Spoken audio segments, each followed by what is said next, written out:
네, 이슈 플로우 시간입니다. 지난 5월은 생각보다도 견조했던 한 달, 생각보다도 좋았던 한 달이었습니다. 더불어서 6월에는 계속해서 낙관론이 나오고 있고 코스피 지수는 1년여 만에 2,600선을 돌파를 하기도 했죠. 증권가에서는 이제는 썸머 랠리에 대한 가능성까지 조심스럽게 언급을 하고 있는 상황인데요. 오늘은 6월에 주요하게 살펴볼 일정들 함께 정리해 왔으니까요. 투자 전략에 잘 활용하시면 좋겠습니다. 가장 먼저 살펴볼 이슈입니다. 지난 이슈 플로우에서 언급을 드렸었죠. 애플의 세계 개발자 회의 WWDC가 6월 5일부터 6월 9일까지 열리게 됩니다. 지난 이슈 플로우에서 말씀을 드렸듯이 이번 WWDC에서는 새로운 XR 기기를 발표할 예정이라고 하니까요. 관련주들 흐름 함께 잘 살펴보시면 좋겠습니다.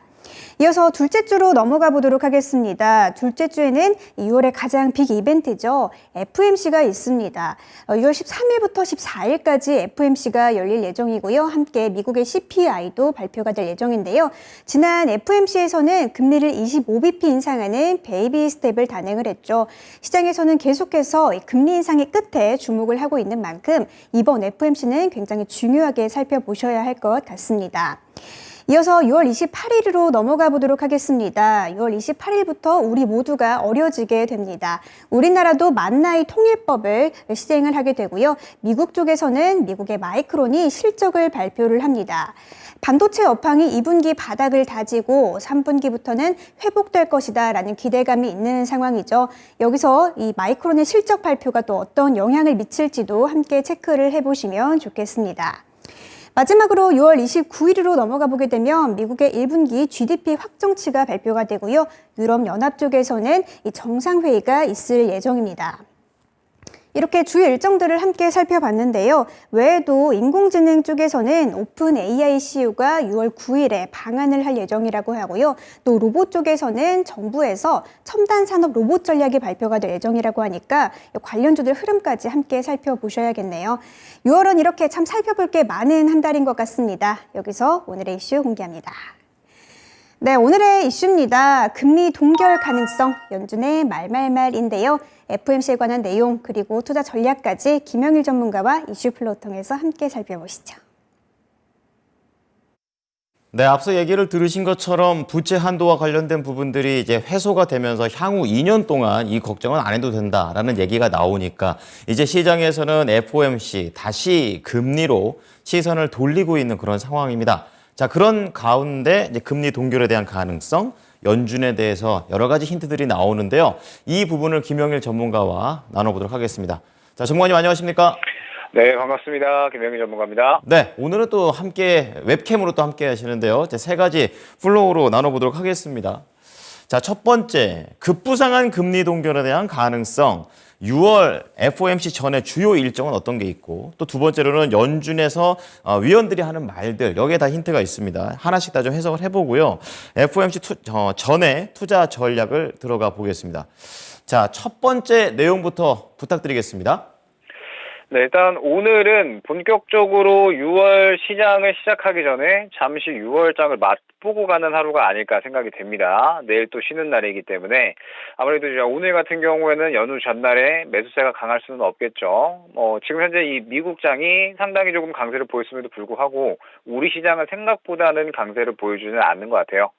그러면서 어찌됐든 내일이 휴일이기 때문에 오늘 하루는 한번 6월 달이 어떻게 진행이 될지 준비를 해보는 그런 하루로 또 활용을 해보면 어떨까 이런 생각을 했는데 또 6월 중순까지 굉장히 일정이 여러 가지가 있잖아요. 저번 주에도 제가 여러 가지 일정들을 좀 많이 말씀을 드렸던 것 같은데 각종 물가지표가 발표가 되고요. 그 다음에 FOMC 일정까지 이미 또 이제 발표가 된 물가나 그 다음에 고용지표도 있기 때문에 이 부분도 전체적으로 함께 다뤄보면서 과연 연준이 6월 FOMC에 대해서는 또 어떻게 접근을 하려고 하는지에 대해서 오늘 한번 이야기를 해보도록 하겠습니다. 자, 잠깐 지금 이미지를 보게 되시면 현재 패드워치 이미지죠.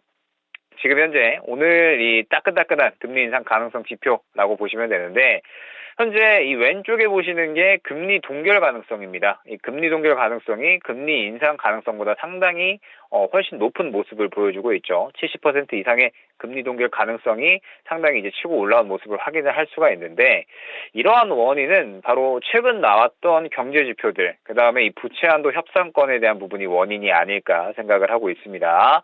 우리가 약간 거슬러 올라가서 보면 불과 한 저저번 주 정도였던 것 같아요. 그때는 금리 인상 가능성이 좀 더 높았었거든요. 왜 그러냐라고 하면 또 잠깐 이미지를 보면서 이제 또 이야기를 해보면요. 그때 당시에 이제 이야기를 했을 때 PC 소비 지출 지수가 예상 밖으로 상당히 급등을 했었습니다. 전달 대비 0.4% 이제 올라가는 모습을 보이면서 상당히 이제 시장이 예상했던 것보다도 이 물가 지표가 상당히 좀 높은 모습을 보였었고, 그다음에 연준의 의사로까지 동시에 발표가 됐는데 연준 인사들이 이번에도 금리 인상을 해야 된다라고 이제 이야기를 하니까 이 부분에 대해서 시장이 금리 인상 가능성을 상당히 좀 높게 점친 거죠. 그래서 이제 이 전체적으로 한 저저번 주 정도까지는 금리 인상에 대한 가능성이 조금 더 이제 높았던 것 같습니다. 그런데 최근에 나왔었던 이제 지표들을 보자고 하니까 이와는 조금은 상이한 결과치를 보여준 거죠. 잠깐 또 이제 보게 되면 이번에 발표된 고용 지표를 한번 보고 가도록 하겠습니다. 결과적으로는 고용 지표 취업자 수가 사실 상당히 좀 증가한 모습을 보였어요. 이 부분은 사실 원래 시장에서는 별로 좋게 해석을 하지는 않죠. 여태까지 이제 고용 지표가 상당히 이제 높게 나왔을 때에는 고용 시장이 워낙에 조금 활발하구나. 고용 시장이 살아 있으니까 당연히 써야 될 임금도 이제 늘어나고, 그다음에 일하는 사람들이 또 늘어나게 되면 당연히 또 돈을 많이 쓸 거잖아요. 그러면 또 물가도 올라가니까 고용 시장이 이렇게 강해버리면 경제도 튼튼하니 금리 인상을 계속해서 해도 문제가 없겠구나라고 이제 연준이 받아들인 거죠. 그래서 여태까지는 고용 시장이 강했었던 부분에 대해서는 사실 시장에서는 좋지 않게 받아들였었습니다. 그런데 이번에는 약간은 이제 다른 수치가 나온 거죠. 비농업 일자리는 증가하기는 했으나 실업률도 동시에 높아졌다라는 점. 그러면서 25세에서 54세까지 젊은 인구의 노동시장 참여율이 이제 올라간 거죠. 그러면서 오히려 이 부분은 일종의 골디락스 현상이 아닌가, 이렇게 이제 일부 전문가들은 이야기를 하고 있습니다. 골디락스 현상 같은 경우에는 예전에 우리가 한번 이제 이야기를 했었던 것 같은데, 경제는 굉장히 잘 살아 있는데 물가는 올라가지 않는 상태, 이러한 이제 이 경제에 대한 기대감이 나타나는 현상을 골디락스 현상이라고 하거든요. 그래서 지금 현재 골디락스 현상까지도 기대를 한다라고 투자가들이 좀 이야기를 하고 있는 상황이고, 여기에 더해서 또 이제 한 가지를 더 살펴보자라고 한다면 부채 한도 협상에 대한 건인 것 같아요.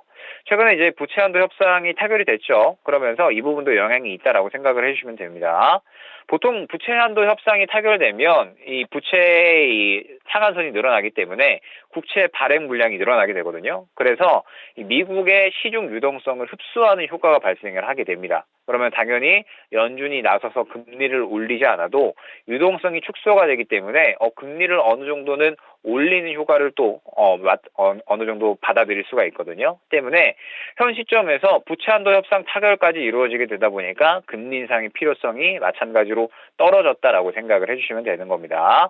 때문에 이러한 이제 전체적인 여러 가지 종합적인 지표들을 봤을 때 약간의 이 일전에 나왔었던 지표들과는 다르게 최근에 나왔었던 지표들이 상당히 또 이 시장의 금리 인상의 필요성을 낮추는 그러한 결과로 나왔기 때문에 지금 현재 상태에서는 금리 동결의 가능성이 상당히 높아졌다라고 생각을 해주시면 될 것 같습니다. 네. 자, 금리 동결 쪽으로 좀 더 시나리오가 가고 있다라고 좀 주체적인 분석을 해주셨는데요. 그럼 두 번째 하이라이트로 넘어가 보도록 하겠습니다.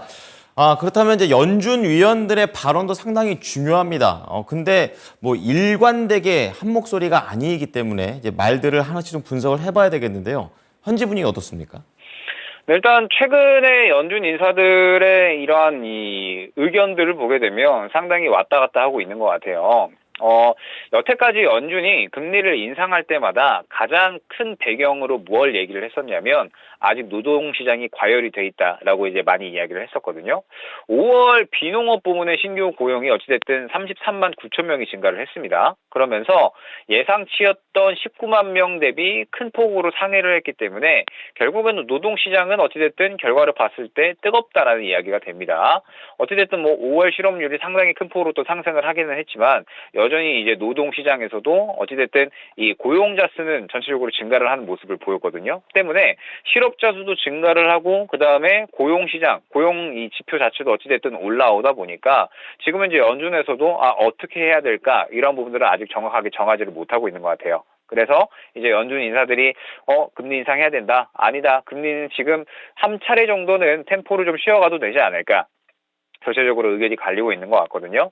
때문에 지금 이제 이 고용 지표가 어찌됐든 당장에 금리를 결정을 하기에는 무언가 혼재된 메시지를 보내고 있다라고 생각을 해주시면 될 것 같습니다. 그러면서 최근에 이제 연준 인사들의 말들을 한번 이제 살펴보게 되면 패트릭 카커 필라델피아 연준 총재가 6월 금리 인상을 건너뛰는 것을 원하고 있다라고 이제 한번 표현을 했었고요. 당장 이제 이번 달은 건너뛰자라는 거죠. 그 다음에 뭐 7월 달에 FOMC에서 이제 어떻게 하든 이번 달은 건너뛰자 이러한 이제 이야기를 또 하고 있는 거고, 그 다음에 또 이제 차기 연준 부의장에 필립 제퍼슨이라고 하는 이제 연준 이사가 있습니다. 그런데 지금 이 필립 제퍼슨 연준 의사가 6월 달 마찬가지로 기준금리를 동결할 가능성에 대해서 어느 정도 또 이제 무게를 실었다라고 생각을 해주시면 될 것 같아요. 그러면서 최근에 이제 이러한 부분들에 대해서 배경이 되는 또 지표가 무엇이냐라고 하면 미국의 지금 현재 GDI가 작년 4분기에 마이너스 3.3%, 그 다음에 올해 1분기에는 마이너스 2.3%로 계속 역성장을 하고 있거든요. 그러다 보니까 지금 현재 여전히 경기 침체에 대한 부분들은 수치상으로 나타나고 있다라는 거죠. 그래서 어찌됐든 지금 현재 고용 지표가 올라오고 있기는 한데 경기 침체에 대한 부분들은 또 체감이 되고 있기 때문에 지금 현재 상태에서 금리를 어찌됐든 이번 달은 동결을 하고 가야 되지 않겠느냐라고 이제 이야기를 하고 있는 겁니다. 그렇기 때문에 최근에 이 연준 인사들의 이 일부 어느 정도 투표권을 가지고 있고 그 다음에 영향력이 있는 인사들이 이번 달에는 그래도 어느 정도는 이제 금리를 동결하고 가자 이러한 이제 이야기를 하고 있죠. 물론 반대로 금리 인상을 이번에 아예 더 확실하게 해서 물가를 확실하게 좀 잡고 가자 이런 식으로 이야기를 하는 연준 인사들도 있겠지만 아무래도 이제 금리 동결에 대한 가능성들이 상당히 조금 지금 현재 상태에서는 당장에 높아지고 있다라고 이제 봐야 될 것 같고, 전체적인 이러한 부분들을 봤을 때 지금 현재 상태에서는 그래도 금리 동결에 대한 가능성이 조금 더 높아졌다라고 생각을 해주시면 될 것 같습니다. 네. 자, 계속해서 6월에 가장 중요한 이벤트 중에 하나가 바로 FOMC가 되겠습니다. 두 가지 플로우로 좀 더 구체적으로 앞으로 좀 전망을 해주셨는데요. 그럼 우리 투자자 입장에서 가져야 될 전략 어떤 게 좋을까요? 네, 일단은 다음 주에 결국에는 또 CPI가 발표가 되고요. 그 다음에 FOMC가 진행이 됩니다. 그러면 어찌됐든 FOMC 진행하기 전에는 CPI에 대해서 시장이 주목을 하고 그 전까지는 눈치 보기 장세가 어느 정도 이제 생겨날 가능성이 있겠죠. 다만 지금 현재 이 전체적인 지표들, 그 다음에 연준의 어떤 인사들의 말들, 그리고 지금 현재 부채 한도 협상 타결에 대한 건들, 이런 것들을 봤을 때 현재 이 금리 동결에 대한 가능성이 상당히 높아진 것은 사실인 것 같습니다. 때문에 현재 상태에서 이 금리 동결 가능성은 결국에는 한 템포 정도는 쉬어갈 수 있겠구나라고 해석을 해주시면 될 것 같습니다.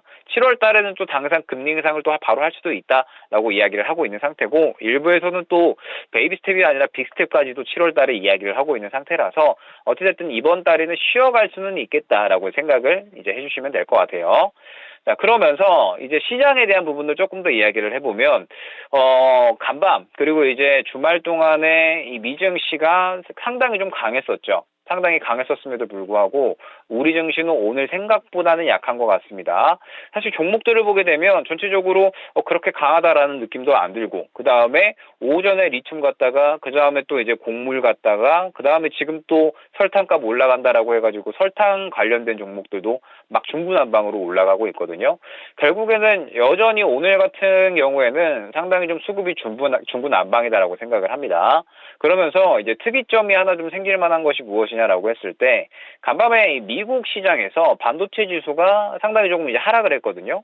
반도체 지수가 이제 왜 하락을 했냐라고 하면 역시나 그동안에 너무 큰 상승을 했기 때문에 그렇겠죠. 그러면 어찌됐든 최근 시장에서 반도체 쪽이 주도주 역할을 많이 해줬기 때문에 반도체 쪽에서 수급이 풀려나간다라고 하면 항상 강조드렸던 부분이죠. 반도체 쪽에서 수급이 다른 쪽으로 어디로 넘어갈 수 있을까? 이 부분을 지금은 어느 정도 주목을 해야 되지 않을까라고 생각을 하고 있고, 그러한 흐름을 본다라고 했을 때 오늘과 수요일이 중요하겠죠. 오늘 그리고 내일 쉬고 수요일, 이렇게 오늘과 수요일이 결국에는 또 새롭게 이 반도체 쪽에서 수급을 받아줄 수 있는 섹터에 또 수급이 넘어갈 수가 있는 거기 때문에 오늘과 수요일은 새롭게 수급을 받아주는 섹터가 어디인지 이 부분을 주요하게 보시면서 시장 대응을 준비를 해주셔야 될 것 같고요.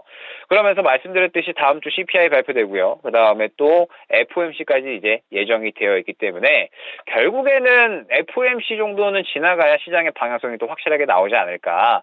FOMC 지나가게 되면 또 시장이 그렇게 나쁜 악재 혹은 이제 큰 영향을 끼칠 만한 이슈는 없게 되거든요. 그러면서 지금 현재 금리 동결에 대한 가능성이 높아지고 있기 때문에 금리 동결이 이루어진다라고 하면 뭐 이 부분은 시장에 결코 나쁘지는 않겠죠. 호재로 작용할 확률이 높고, 그러면은 유동성이 또 다시 확보가 되면서 우리가 활발하게 매매를 할 수 있는 그런 환경이 만들어질 수가 있기 때문에 일단 다음 주 FOMC까지는 한번 잘 준비를 해보자 안내를 드리도록 하겠습니다.